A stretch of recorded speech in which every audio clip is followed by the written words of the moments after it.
All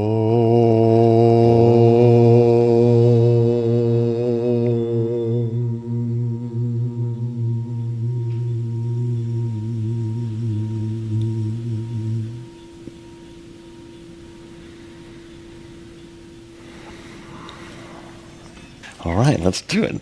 Session 77. In our last session, we ended up with some really interesting telegrams, not letters this time, but telegrams from Alcott.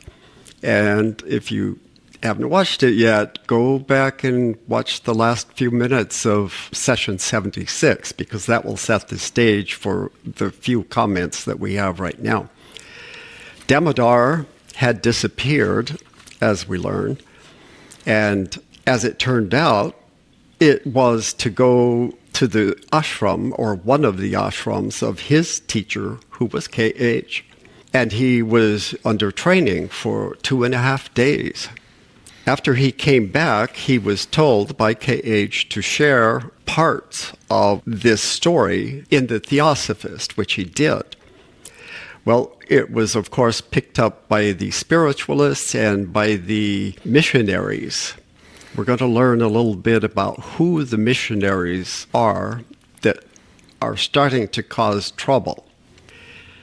Damodar, after he returned, I'm going to have Paul read something that Alcott said in Old Diary Leaves regarding him. A short segment here from Old Diary Leaves, Volume 3. It was on November 25th at daylight that Damodar left us. He returned in the evening of the 27th after an absence of some 60 hours, but how changed. He left a delicate-framed, pale, student-like young man, frail, timid, deferential. He returned with his olive face bronzed several shades darker, seemingly robust, tough, and wiry, bold and energetic in manner. We could scarcely realize that he was the same person. He had been at the master's ashram undergoing certain training. So he had changed dramatically, and that's reflected also in his writing. After that, he was much bolder than he was. We'll see an example of that in his writing. The missionaries were, of course, looking for ways to make fun of this. And so they claimed, he said he had flown in his physical body to Tibet from near Lahore, which was part of Jammu at the time, and that he was somehow transported physically to Tibet, to the master's ashram. The master's ashram is wherever the master happens to be. That is his aura, that is his field of operation. It doesn't matter what the location is. Yes, he does have a physical location, which is his permanent residence, but he's constantly traveling. The ashram goes with him. So Damodar answered this criticism, but let's see first who it is that it is doing the criticizing. I'll have Paul read this bit about the Oxford Mission. In the 1800s, the Oxford Mission represented a high church Anglican effort, largely driven by University of Oxford graduates during the Victorian era. These missionaries focused on establishing educational institutions and churches, particularly in Calcutta and regions of Central Africa, aiming to blend education with spiritual outreach. So, two areas where England had colonized and grabbed resources and said, well, we'll teach you, we'll educate you, including we're going to change your religion to one that is real instead of what you believe. That's what they were doing, using education as a reason or an opportunity to also infuse them with religious Christian ideas, and thinking that that was going to save their miserable souls. So this is what Damodar responded to that claim of him flying to Tibet. And this was in their own newspaper, which was called the Epiphany. The missionaries had a journal, some kind of a magazine or newspaper called Epiphany, and that's where they wrote this dismissive article about Damodar's experience. So Damodar responded. As regards to my flying to Tibet and coming back within 2 days, I have only to refer you to page 61 of the last month's Theosophist for a full account of my travels.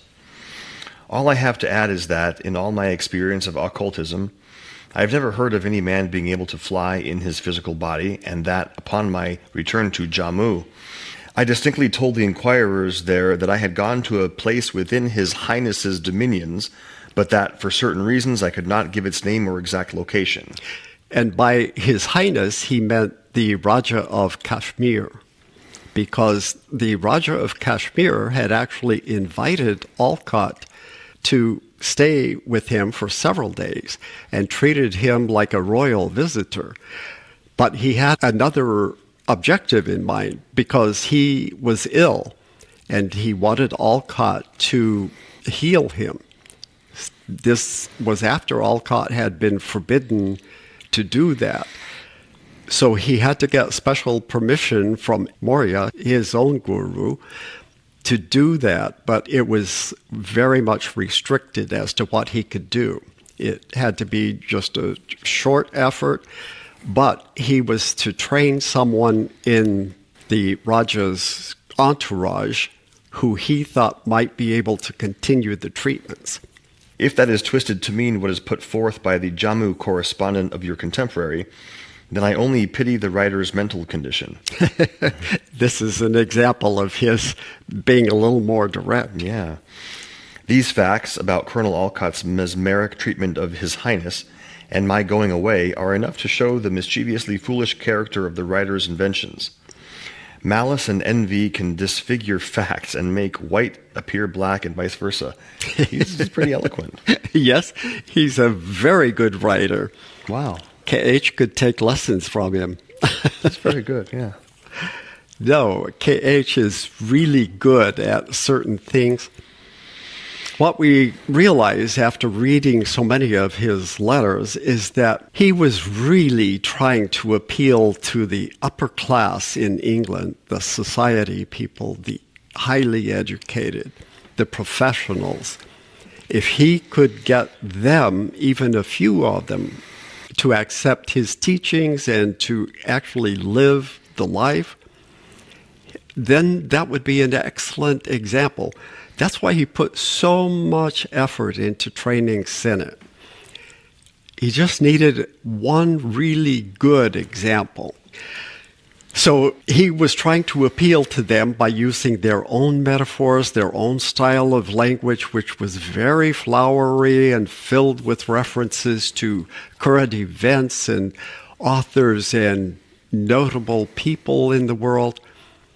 He was showing that he knew all of the same things that they knew and much, much more than that. Didn't seem to make an impression on them, though. All right, let's now go back to our letters. We finished letter number 116, which was actually the second telegram that Alcott sent to HPB. Now we're going to a completely different situation here. And we are now in December of 1883. Sinnett has been there in London now for 6 months, and he's thoroughly enmeshed once again in London society. And KH writes to him about a problem that has come up. Let's go ahead and read letter number 117, received in December 1883 in London. My good and faithful friend, the explanation contained herein would never have been made except that I recently realized how troubled you were during your conversations on the subject of plagiarism, with some friends, C.C. Massey especially. So once again, he's spying on Sinnett and listening in on his conversations. Now that I have received your last letter in which you mention this wretched little Kiddle incident, to withhold the truth from you would be cruel. However, to give it out to the world of prejudiced and malignantly disposed spiritualists would be sheer folly.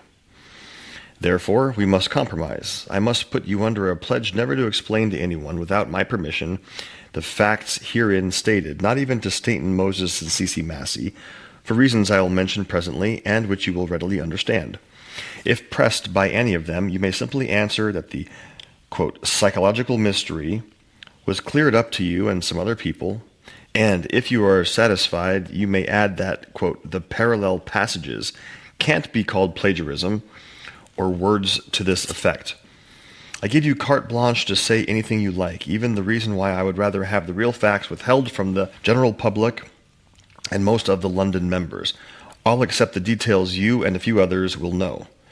As you will note, I don't even require you to defend my reputation, unless you feel satisfied beyond any doubt and have well understood the explanation yourself. And now I may tell you why I prefer being regarded by your friends as an ugly plagiarist. C.C. Massey and Staten Moses are also causing trouble, along with Hume's and a few other people, Dr. Billing for one. So we have these supposed friends who claim to be theosophists, claim to believe what HPB is teaching, and yet they're constantly poking and prodding. With friends like that, you don't need enemies, apparently. We need to first of all explain what Mrs. Harris is. There was a term used in the 1800s in Victorian England, and it was a put-down. I'll have Paul tell you what he's going to be referring to in just a second. In the 1800s, referring to, quote, a Mrs. Harris was a common put-down used to dismiss someone's statements or story as a complete fabrication. That's funny. It comes from Charles Dickens' novel Martin Chuzzlewit, where the character Sarah Gamp, a drunken, dishonest midwife and nurse, frequently invokes a Mrs. Harris to confirm her lies, validate her opinions, and sing her praises, despite Mrs. Harris never actually appearing. So she was quite a character in this novel, very notable. The term became a popular Victorian idiom for a non-existent person or a made-up authority. Okay, now that sets the stage. We'll continue now with the letter. Having repeatedly been called a charlatan, a myth, a Mrs. Harris, and a lower intelligence by the enemies, I prefer not to be regarded as a liar by bogus friends, by which I mean those who would only accept me reluctantly even if I met their own expectations instead of the reverse, as they do at present. And that's C.C. Massey, Staten Moses, and numerous others who are supposedly friends, and yet they're requiring that KH meet a very high standard that they set as to what they expect him to be and to do. And he's trying to convince them, but with very little success. Personally, I am indifferent to the issue, but for your sake and that of the society, I may make one more effort to clear the horizon of one of its blackest clouds. And he says here that he's indifferent to the issue, but I'm not so certain that that is completely the case. He does seem to be affected by it, but only after he looked into the situation. He was indifferent to it at first because he ignored it. He didn't think there was that much going on. And in the outer world, there's always stuff going on. And they are very good at ignoring that because 99.99% of that is complete nonsense. So, yes, when he started investigating this, I think he was affected by it to some extent. Your Western sages say it is already settled that KH is a plagiarist, if it really is KH and not a creation of the two occidental humorists. In this case, it seems to mean HPB and Alcott. In the first case, he is an alleged adept who is unable to produce from his small oriental brain In quotes, so somebody said that about him. any words worthy of Plato for the tank of profound philosophy, the banner of light, and thus used words which had fallen from the inspired lips of Mr. Henry Kiddle to express his own rather entangled ideas. We'll find out what he's referring to. In the other case, it becomes still more difficult to comprehend, except on the theory of the mediumship of the pair of Western jokers. The two occidental humorists, a.k.a. Western jokers.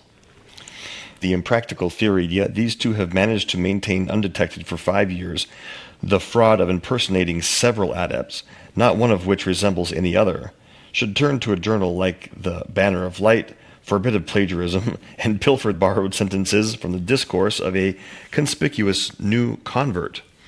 Seems more welcome than the simple truth. The decree has been made, quote, K.H., whoever he is, has stolen passages from Mr. Kiddle. Not only this, but as shown by, quote, a perplexed reader, he has omitted inconvenient words and has so distorted the ideas he has borrowed as to divert them from their original intention to suit his own very different purpose. Okay, now what in the heck is going on here? Henry Kiddle was an educator. He became the superintendent of schools in New York City in the 1880s. And he was a new convert to spiritualism, relatively new. But as an educator, he had the ability to speak very eloquently. And he was part of a group of spiritualists in the New England area that had a camping movement. They would, in the summertime, go to these camps where they're teaching people about spiritualism and holding seances, I suppose. But it was more about gaining new converts to spiritualism. So he was an influence, but he was new. And we can call this episode The Case of the Unintentional Plagiarist. So, big mystery here. What the heck happened? It's like a murder mystery dinner. Yes. Murder mystery theater. We also need to explain who a perplexed reader is. Hopefully it's not you. They're probably perplexed at this point. That's me. That's me too. Me too. He's the only one that's not perplexed. Oh, I'm usually perplexed. So here's what happened. Mr. Kiddle gave a lecture in Massachusetts in 1880. And in a letter that Sinnott received from K.H. a few months after that, there were some references to that, vague references. And Mr. Kiddle recognized some exact phrases that came from his lecture in Massachusetts. And he said, wait a minute, that's plagiarism. He didn't even give me credit for saying that. And supposedly he wrote a letter to Sinnott when his book came out, Occult World, in 1881, and complained about that. Sinnott said he never received the letter. So whether it got lost or what, I don't know. But Sinnott also received hundreds upon hundreds of letters every week. So it's very possible it was overlooked or lost or something. Then when Sinnott moved back to London 2 years later and published his next book, this Mr. Kiddle now wrote to Stainton Moses, because Stainton Moses was the editor of another spiritualist paper called Light. There was one in Boston, Massachusetts called The Banner of Light. Stainton Moses's paper was just called Light. It had a long name, but they always referred to it as Light. Mr. Kiddle now complained about that to Stainton Moses, and he printed his letter. So finally, at this point, K.H. took the time to do the research to see what was going on, and he said, I could see immediately what happened.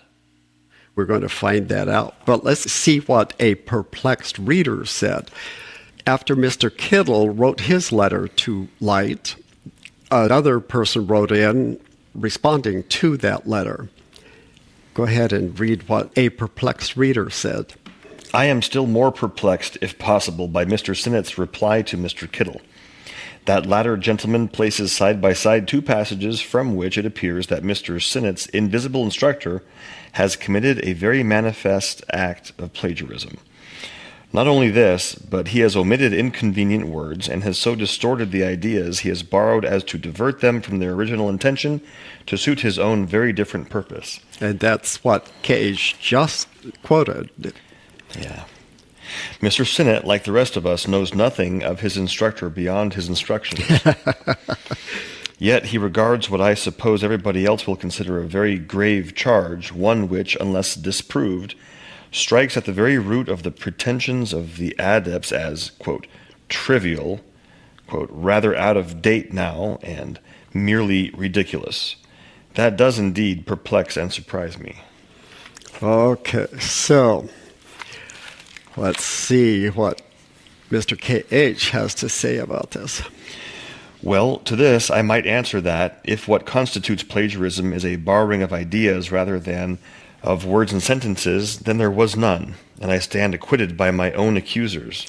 Now, this is kind of a curious statement. If plagiarism is the borrowing of ideas rather than words and sentences, then I'm not a plagiarist. That isn't exactly what we consider plagiarism today. There are instances where you can't take even ideas.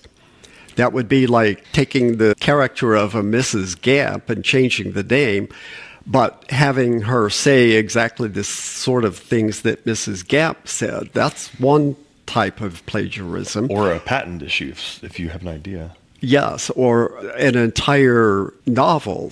And if you just change the characters and rewrite the conversations, it could be prosecuted as plagiarism. Plagiary is an old word for plagiarism. Plagiary.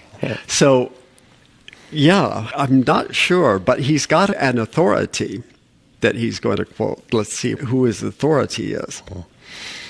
As John Milton, who lived 1608 to 1674, says, quote, such borrowing as this, if it be not bettered by the borrower, is accounted plagiary.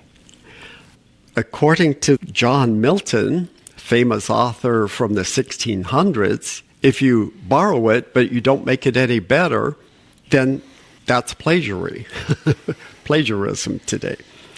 All right, so that's a little strange, but let's continue. Having distorted, instead of bettered, the appropriated ideas and diverted them from their original intention to suit my own, quote, very different purpose, my literary larceny doesn't appear very formidable at all. And even if no other explanation were offered, the most that could be said is that, owing to the poverty of words at the command of Mr. Sinnett's correspondent and his ignorance of the art of English composition, he has adapted some of innocent Mr. Kiddle's gush to express his own contrary ideas. The above is the only line of argument I have given and permitted to be used in an editorial by the gifted editor of the Theosophist, HPB, who has been off her head ever since the accusation. Off her head, that's funny. Yeah, that's an old term too. Off her head.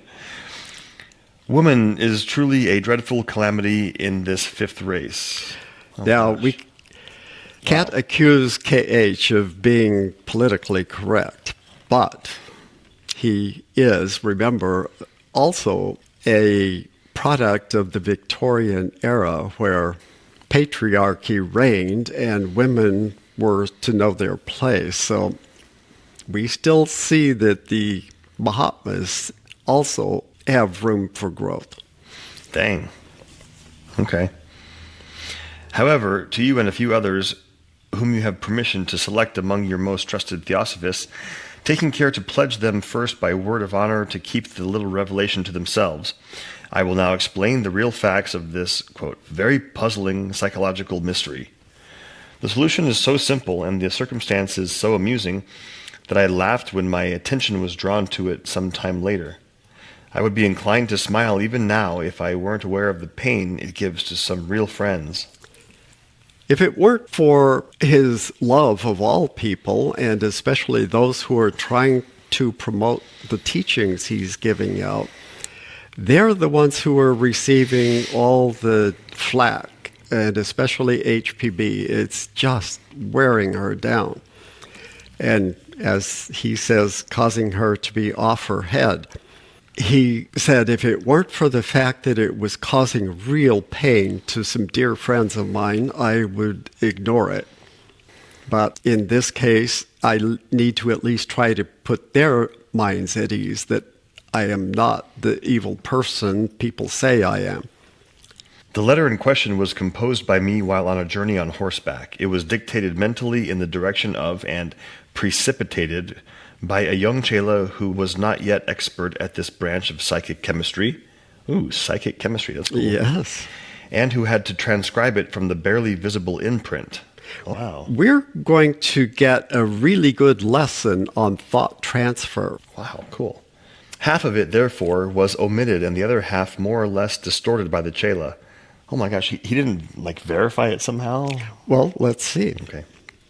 When asked by him if I would look it over and correct it, I answered imprudently, "Anyhow will do, my boy. It is of no great importance if you skip a few words." Oh, gosh.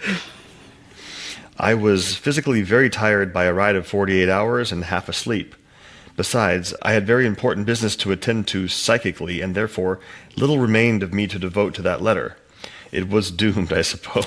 Yeah, it was. When I awoke, I found it had already been sent, and as I didn't expect it to be published, I never gave it a second thought. He didn't expect any of his letters to be published, none of the early ones. It was only when Sinnett began writing Occult World in 1881 that he gave him permission to use most of them. He did say one, I think it was letter 18. He said, you can't use that one. But any of the others, with proper editing, you can use. I had never spiritually examined Mr. Kiddle's physical characteristics, never heard of his existence, wasn't even aware of his name. Didn't even know who he was. He simply looked at what was going on in the world of spiritualism and was looking at numerous different areas. And he picked up some general ideas about it. But mixed in with those were actual words that had been used at this one particular event in the countryside in Massachusetts. So now he's going to explain the background. Here's the story. Here's what happened. Because of our correspondence and your Shimla surroundings and friends, I was interested in the intellectual progress of the phenomenalists, meaning those who produced phenomena, who I found were instead moving backward in the case of the American spiritualists.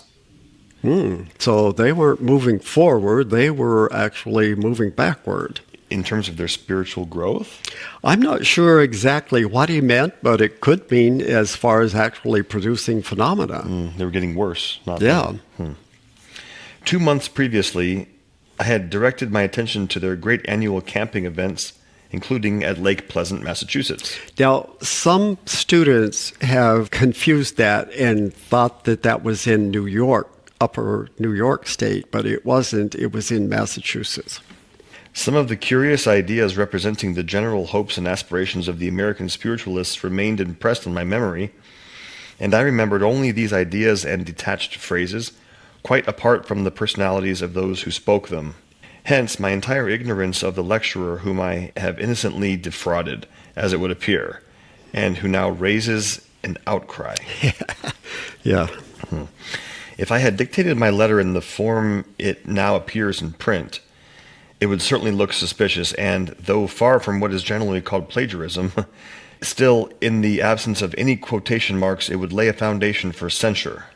But I did nothing of the kind, as the original impression now before me clearly shows. And before I proceed any further, I must give you some explanation of this method of precipitation. So now he's going to describe how it happens. He's going to refer to an article that was published not long before this, and it's from the Society for Psychical Research. Cool. I wasn't able to find this, but apparently it had drawings and it showed how it occurs based on their studies. And what happens based on those drawings is that the idea at first is very vague, fairly nebulous, and it only gradually reaches the form of what it is supposed to be, whether it's an image or whether it's an idea. And as K.H. is going to point out, a lot depends on both the sender and the receiver. But it isn't instantaneous in the case of most people. It is formed gradually, and the longer and the more intent the sender is, the more distinct the idea or the image is in the receiver's mind. Let's read his description of it. The recent experiments of the Society for Psychical Research will help you to understand the methodology of this, quote, mental telegraphy. You have seen in that organization's journal how thought transference is cumulatively affected. The image of the geometrical or other image which the active brain has had impressed upon it is gradually imprinted upon the recipient brain of the passive subject, as the series of drawings illustrate. So the drawings were in the article by the SPR. Nice. Two factors are needed to produce a perfect instantaneous mental image. One, close concentration by the sender. And two, complete passive receptivity in the receiver. If there is a disturbance on either end, the result will be proportionately imperfect. The receiver does not see the image as being in the sender's brain, but as arising in his own. Interesting. When the sender's thought wanders, the psychic current is broken, and the communication is disjointed and incoherent. In this case, the chela had to pick up what he could from the current I was sending him and, as above remarked, patch the broken bits together as best he could. Yeah. That makes sense, though, if you are able to control your stream of consciousness. You know, people don't normally think about how that works, but there is some kind of connection to the object that you're thinking about, and it's not in your brain anyway. The brain is just the intermediary to interact with the physical world. I love that he's teaching us this. Yes. It's very important.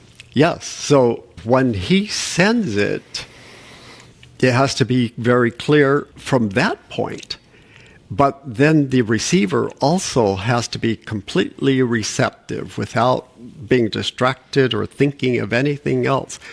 In the case of the spiritualists, the trance mediums, or even the mediums who are in tune with what they think of as spirits, they make themselves very passive, but they're not actively passive. They're just passive.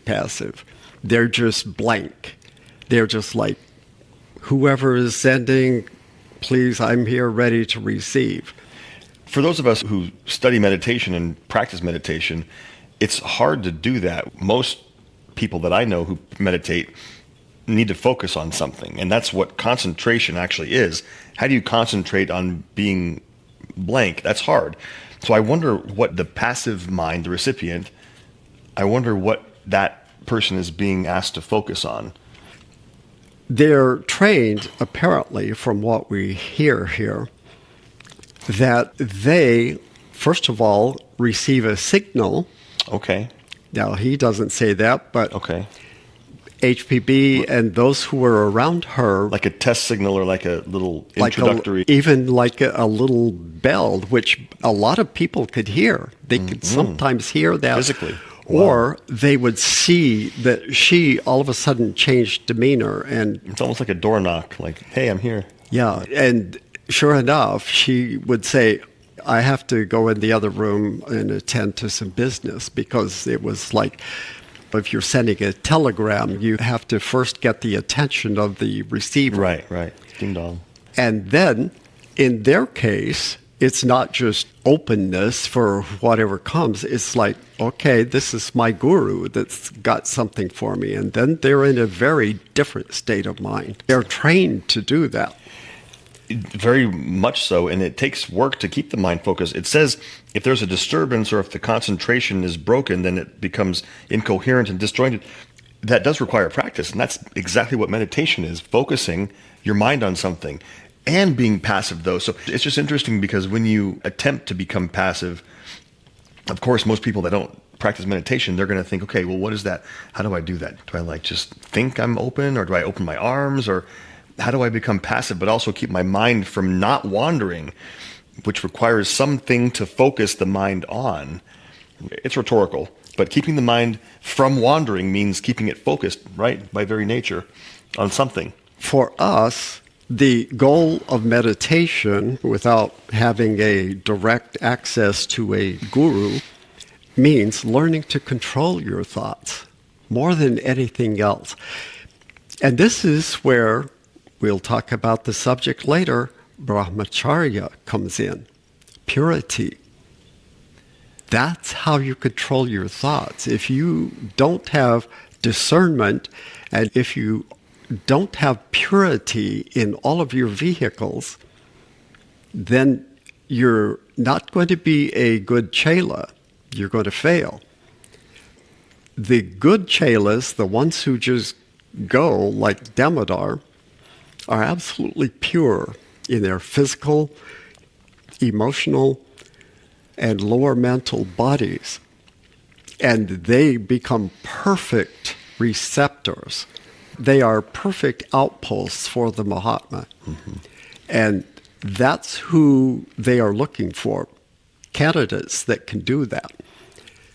That's where you can do much of this training on your own in preparation if you know what they're going to be looking for. A mesmeric healer will tell you that if he thinks of anything but the vital current he is pouring into his patient, he is at once compelled to either restart the current or stop the treatment. Yeah. So this is also good information. If you're practicing Reiki or something, and you're trying to do healing on somebody and your phone rings or a thought pops into your head, that just destroyed the connection. So now you have to start from scratch and reestablish the connection and the flow of energy. That's what healing is, as we learned with Alcott. It was his own energy that was being poured into these people. It wasn't just energy floating around that was accessible to everybody.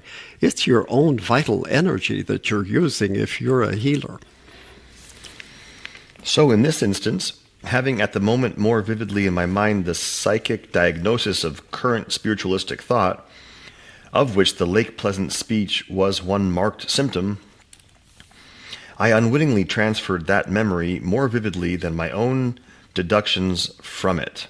So that was in the back of his mind. He wasn't really focused, and he was on horseback. For 48 hours and tired. Yes. So to even be able to do that is remarkable, but it's understandable, too, that he could be easily overcome by tiredness and by distractions. Just another example of how they're human. Yes. Absolutely, and he emphasizes that we're not gods yet or even close. We've got a long, long way to go. And you've mentioned several times to us that KH isn't a full adept either. Yes, although he's going to say something that may give us a little more insight. We'll see. So the robbery victim's utterances, Mr. Kiddle's, he's the victim of the robbery. He's been robbed. Came out more brightly lit and were more sharply photographed. First in the chela's brain, and then on the paper before him, a double process, and one far more difficult than simple thought reading. While the rest, my remarks on it, are hardly visible and quite blurred on the original scraps before me, as I now see.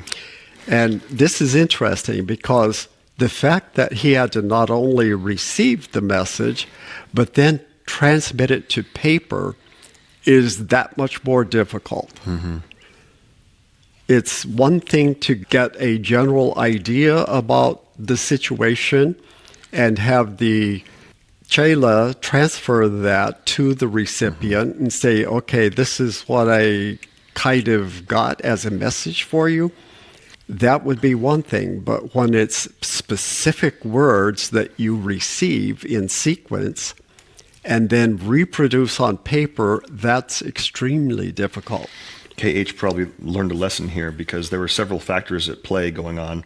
The chela was new and wasn't used to it. He was tired on a horse. He probably learned something. I wonder if he got scolded by the Chohan for this. I don't think so. I'm being funny. Because he wouldn't have thought it would have been published. If he knew that, he would have been far more careful. He had no clue at the time that it would ever be in print anywhere other than the letter. But having it to do over, I'm sure he would have done something differently. And two, here, this is all sent as an image. This is not sent word by word like a telegram is.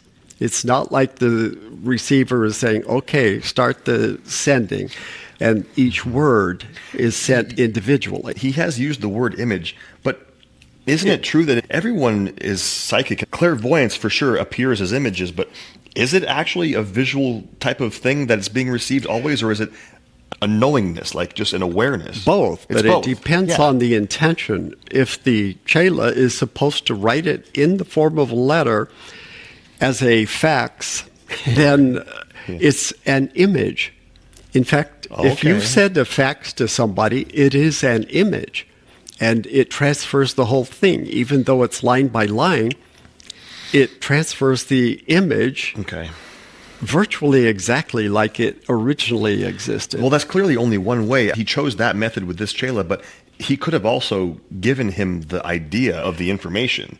But that wasn't how KH communicated with Sinnett. It was in letters. No, but I'm saying to the chela. Because didn't the chela have to produce it onto physical paper? Right. So KH transfers the whole image to him as he thinks. The chela has it in his own brain, and then he uses that image in his own brain to write the letter. And then he said, would you look this over and tell me if I've made any mistakes? And as he said, imprudently as it turns out, I told him, oh, don't worry. If you miss some words, it's not important. I was just offering the idea that that method of psychic connection is only one method to do it. It's an image versus giving an idea. Yes. That would be much easier. That chela may not have been able to receive the concept that was being conveyed versus the image of the letter. I'm just saying it might have been a different result, because then the chela would have created the idea. But remember, too, that Sinnett didn't have a whole lot of confidence in most of these chelas. He didn't think of them as being his equal, let alone superior. He thought of them as being less than. So Sinnett needed to see KH's handwriting, or signed by K. Okay, I get that. Signed by him. That makes perfect sense. Okay. Give a mesmeric subject a sheet of blank paper. Tell him it contains a certain chapter of some book that you have read. Concentrate your thoughts upon the words and see how, provided he hasn't read the chapter, but only takes it from your memory, his reading will reflect your own more or less vivid successive recollections of your author's language. It's kind of logical and scientific. It makes sense. If you think about the way that your brain works, most people don't sit and think about how our brains work and how memories work and how memories influence the moment, the present moment. Well, they're too busy thinking to think about how it works. Exactly. And as our friend Eckhart Tolle says, people don't usually think. Thoughts operate on them. Random thoughts come to them. We did an exercise. I know I'm diverging a little bit, but this is an excellent exercise that anybody can do to just tiptoe into this realm of training the mind. Just last weekend in our clarity workshop, one of the simple exercises that we did was just watching the mind think. And when we say watch, it's not necessarily visual because our eyes are closed, but it's sitting in stillness. Put a timer on for 1 minute, 2 minutes, whatever you choose, and give yourself something to focus on, whether it's your breath in and out or whether it's a word or an anchor point, which is usually prevalent in any meditation. So give your mind something, the breath. and just notice for 2 minutes or 1 minute how many times your mind wanders, how many times it thinks of anything else. I'm cold. What am I doing later? Did I feed the kids? Did I feed the cat? That was 3 different thoughts. So for 2 minutes, just notice, okay, well, otherwise you just keep your mind focused on the breath or whatever it is. It's an interesting technique. And we wander a lot, 30 times, 40 times, 60 times, until you learn to train your mind to not wander. And one other thing, I think I've mentioned this before. When I was in university, I took a class in psychology and volunteered for an experiment. And it was about perceiving things. And it was a series of photos. Yeah, okay, yes. These are good exercises too, yes. It was on a slide, so it could be either really out of focus or closer and closer to being completely in focus. The upshot was that most people at some point fixate on an idea and they stick with that. Oblivious to everything else that goes on. Yes. So those of us who saw it at different phases were the ones that saw that most vividly. The other students only saw one phase of sharpness, and they, it turned out, could focus more quickly. The ones that were somewhat in focus could get it correctly, whereas we had already latched onto an idea and we stuck with that. These are excellent ways to train. There are so many things online. I wonder what the keywords would be. Perceptivity tests or something. 2 other really easy methods to practice would be looking at an image of anything and then taking the image away or closing your eyes and seeing how much you can recall from the image. And there are tests on that. And there's also a video, in the world of real estate that I've been in, there's so many personal development classes and courses. And there's one technique where we've been taught, it's some kind of video. I can't remember exactly. We were being asked to watch a video, but focus on something in the video. And then after the video was over, like a 30-second video clip, we were asked if we noticed the gorilla bouncing a basketball. And no one would ever see it because you're being asked to focus on something. But there's a very out of place thing happening that if you're more perceptive, you'd be aware of that. It means that you can be focused, but also be present and aware at the same time, rather than getting hyper-focused, like you said, at the expense of noticing everything else in your sphere, in the present moment. No, I've seen that video. Yeah, you have. Okay. Very interesting, because you're so focused on the task they give you that you don't see someone bouncing a basketball. Right. Very out of place in this scene here. But we digress. It is the same with a chela receiving an image from his guru. If the mental picture received is feeble, his reproduction of it will correspond. It's interesting. I love that he's sharing why he made this error. This is cool. And the more so in proportion to the degree of attention he focuses on it. If he were merely a person of the true mediumistic temperament, he could be used by his master as a sort of psychic printing machine, producing quality impressions of what the operator had in mind, with his nervous system as the printing machine, his nerve aura system as the ink. Wow. The colors being drawn from that infinite storehouse of pigments, as well as everything else, the akasha. Wow. That was a really juicy sentence right there. So basically, if it was just an automaton, he could control it. But they don't treat their chelas like slaves, like an automaton. They're autonomous. Exactly. And that's why they want intelligent people who have qualifications in numerous different areas. And who choose to do this rather than being controlled. They're not looking for people who just, I'll help however I can. They don't need that.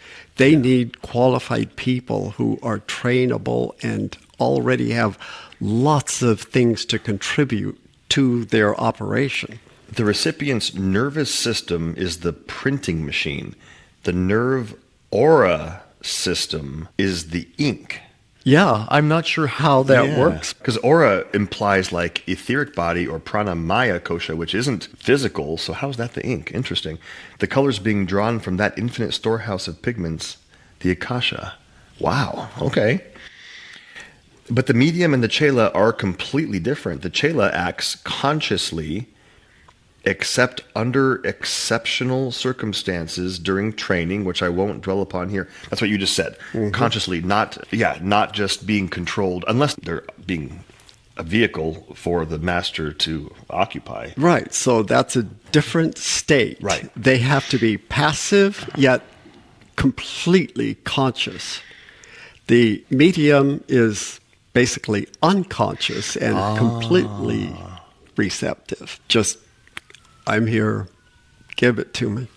Is that how HPV does it, though? I thought, no, I mean, she can remember. I thought she didn't remember sometimes. Well, no, what we said was that when she receives letters and messages for other people, she receives it, and sometimes it's very personal information. And then after she's delivered the message, she empties the cache, C-A-C-H-E. Right. She empties that, and people say, well, but you said this, and she says that was for someone else. I do not remember what that was. I don't even recall.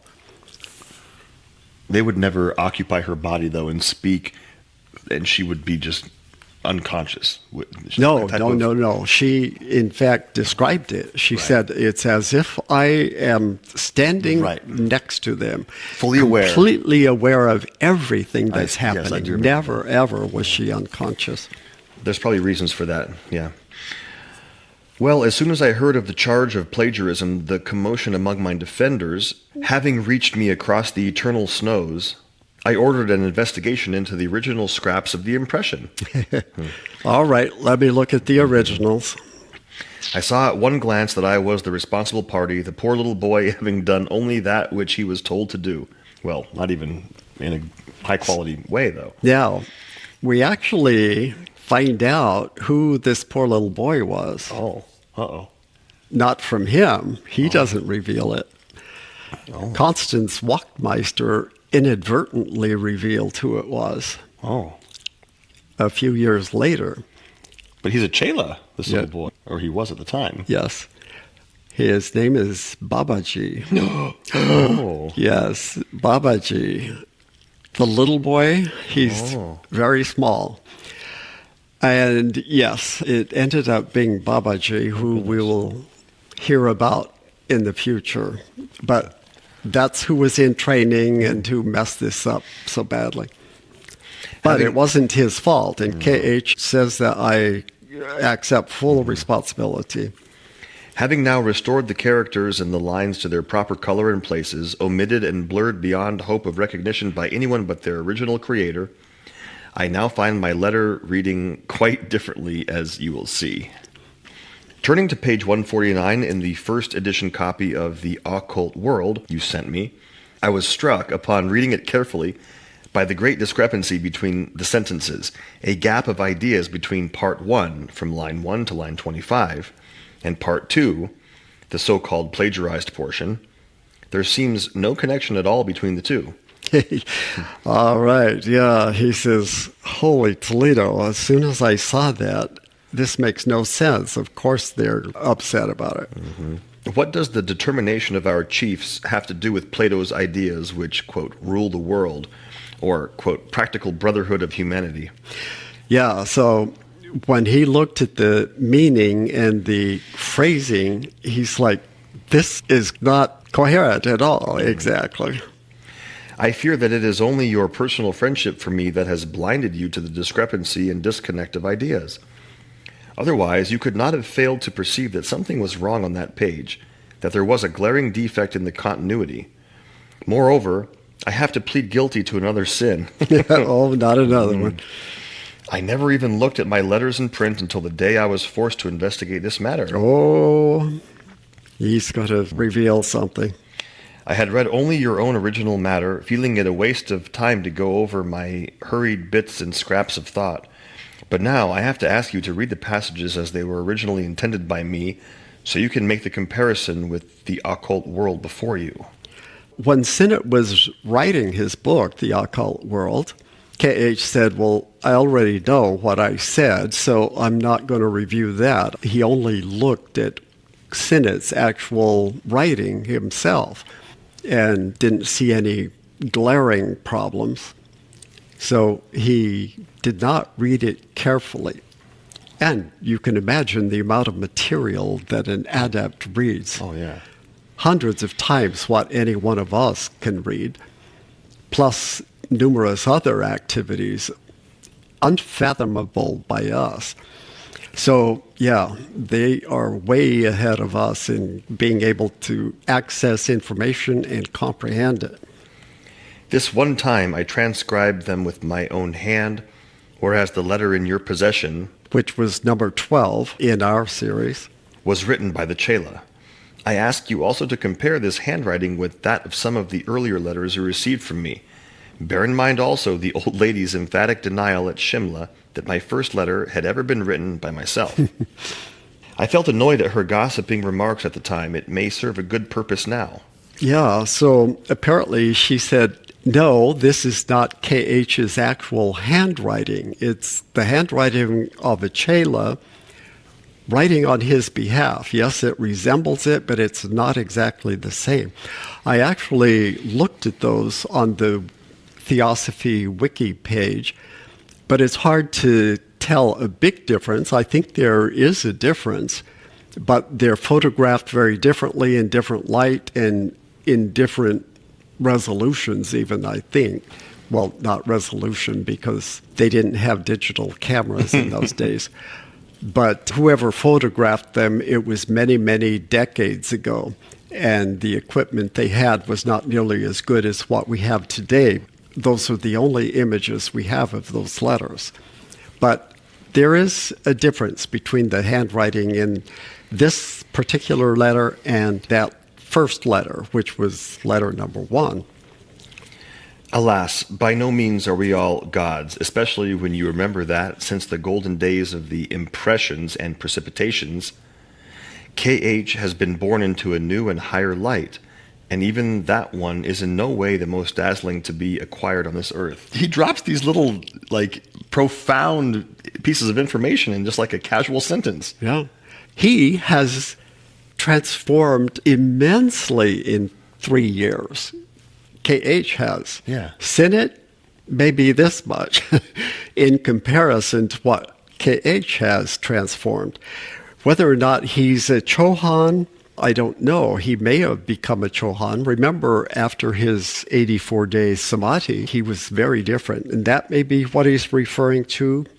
Mm-hmm. Whether or not he's a Chohan at this point of time, I don't know. Verily, the light of omniscience and infallible prevision on this earth, like prevision. Well, meaning foretelling and foreseeing the future. Prevision on this earth, that shines only for the highest Chohan alone, is yet far away from me. And this is something we've mentioned before. The adepts can't foretell the future with a great degree of accuracy. Certain Dhyan Chohans and high Chohans can foretell the future with almost or perhaps perfect accuracy. So he's re-emphasizing that here. I enclosed a copy verbatim from the restored fragments, underlining in red the omitted sentences for easier comparison. So what he did was to rewrite that section of letter number 12. He wrote everything that had been in that original letter, but in between he inserted what was left out because he didn't transfer it very accurately. And here is that portion. I have highlighted in yellow all that was original, and K.H. underlined in red in his letter everything that he added that made it more comprehensible.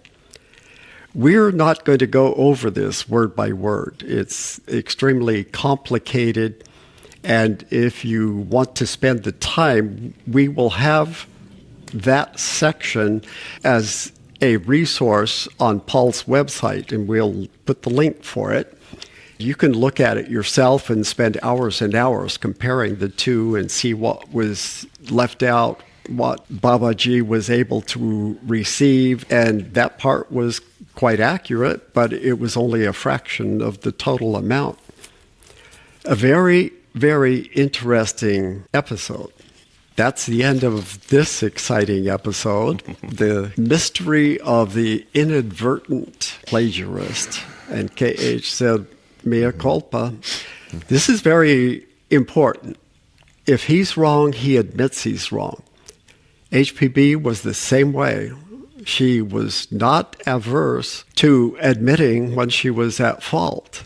Do we have any more information on recompense? What happened after this? As far as what? Well, was there any acknowledgement publicly? From whom? Well, either KH or Senate or just from that camp to the accusers. Was there any type of acknowledgement or correction? Yes, there were corrections. As he said, KH, he had given the explanation to HPB, she, in the best way she could, without giving too many details, because he didn't want everything divulged. The more information they divulge, the more ammunition their enemies have. Oh. They pick out little things. Oh, he said that.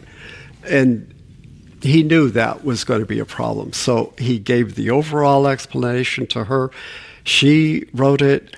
Senate shared his thoughts about it with those he was close to, including C.C. Massey and Stanton Moses. They weren't particularly receptive, as K.H. expected. So, no, the people who want to find fault will find fault. Those who want to find the truth will find the truth, but most people don't want to know the truth. They want confirmation of their preconceived ideas, and that is what they're looking for. And they want to bring everyone down to their level or lower. So, yeah, that's how people view things in the world. Very, very few people really want to know the truth. Even though it makes life a whole lot easier, it makes life in the outer world more difficult because now you're dealing with very unsophisticated people as far as spiritual progress is concerned. And they want to believe that they're just as good as anybody else. We're all just in the same boat. We're just doing what we can, and we're doing a good job of it. No, you can always do better as we learn. You can always do better than what you're doing currently. Shall we continue this in session number 78? Yes. All right. We've got some more really good information coming up. Do you think we'll make it to 100 sessions? I think we'll Get close. We will end this, I think, before 100. Mm-hmm. But there may be some additional sessions that we need to tie things together and to re-emphasize certain aspects. It doesn't hurt to go back and recapitulate certain things. Now that we have so much more insight and more of a comprehensive view of the whole project.